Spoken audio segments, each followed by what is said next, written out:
Бәріне сәлем, менің есімім Санжар Айдар. Өзіңнің өмірлік тәжірибеңнен байқағаныңдай, сенің жасың бар болғаны 13-те болса да, жігіттер өте өкпелегіш болып келеді. Кейде байқаусызда бір нәрсе айтып қалсаң, жігітіңнің саған ренжіп қалғанын байқайсың. Жай бір қарапайым затқа болсын. Себебі жігіттер көбінесе өздерін ешкімге бағынбайтын, тәуелсіз, мықты, авторитет ретінде көрсеткісі келеді. Бұл олар үшін өте маңызды. Сол үшін қыздар, оларды ренжітпеу үшін кей кезде болсын шындықты емес, кішкене ғана өтірік айтуымыз қажет болады. Сонымен, жігіттерге не айтуға болмайды екен? Дайынсың ба? Онда кеттік.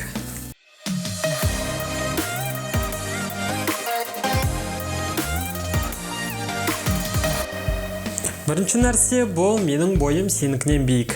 Ең алғашқы жігіттер ойнайтын нәрсе бұл олардың бойы. Бірақ бұл барлығына бірдей қатысты емес. Егер жігіттің бойы 2 метр болса, онда бұл оған еш мәселе туындатпайды. Ал егер сен жігітпен сөйлесіп, оның бойы 1.60 болса, сен оған мен негізінде бойы биік жігіттерді қалаймын.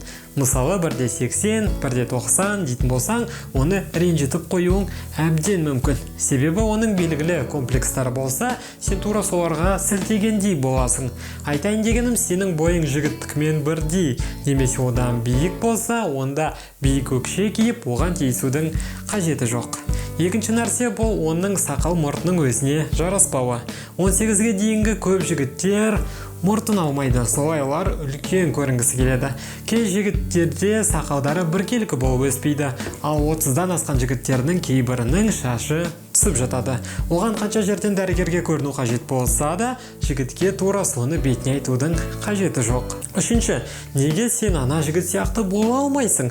Жалпы өз жігітіңді басқа адаммен салыстырудың өзі дұрыс емес болып келеді. Себебі ол онсыз да өзінің әлсіз жақтарын біледі. Көп адамдар тура солай өздерінің артықшылықтарына емес, кемшіліктеріне көп көңіл бөледі. Нақты бір қажеттілік болмаса, онда бұл тақырыпты қозғаудың қажеті жоқ. Төртінші, мен өз құрбыларымнан еш нәрсе жасырмаймын. Осы мысалда сен араларыңда болып жатқанның барлығын құрбыларыңның да білетіндігін көрсетіп қойдың. Бұдан кейін жігіт саған кез келген ақпаратты бір сенімсіздікпен, сескендікпен айтып жатады. Себебі жұптағы сенім 2 адам арасында болуы керек. Ал құпияны 3 адам білсе, онда бұл құпияға саналмайды.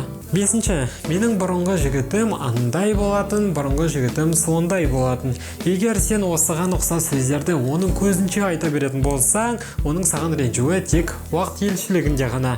Себебі бұл жерде көбінесе салыстырулар болып жатады. Ал ол бұл білетіміздей дұрыс емес. Алтыншы, сенің досың сондай молодец. Бұл біріншіден қызғанышқа алып келеді, ал екіншіден ол өз ойында екеуіңді қосып қояды. Бұның барлығы екі тарапқа ауыр әңгімеге алып келуі мүмкін. Ол тура солай сенің жақын құрбың жайлы айтса, саған ұнармай еді. Жігітке айтуға болмайтын жетінші нәрсе бұл менің аяғым ауыр. Себебі жігітті күтпеген жерден инфаркт ұстап қалуы әбден мүмкін. Бүгінге осы айтылған кеңестер пайдалы болып, видео саған ұнады деген ойдамын. Уақыт өткізбей саған ұнайтын жігітіңді тезірек қаратуыңа тілектеспін. Сол себепті тез лайк басып, өз пікіріңді төменге жаз. Бұл тақырып жайында көбірек ақпарат білгің келсе, дәл қазір менің төмендегі инстаграмыма кірсең болады. Жаңа видеолардан құр қалмау үшін каналға тіркелуді ұмытпа. Сенмен бүгін болған мен Санжар Айдар. Келесі видеоларда көріскенше.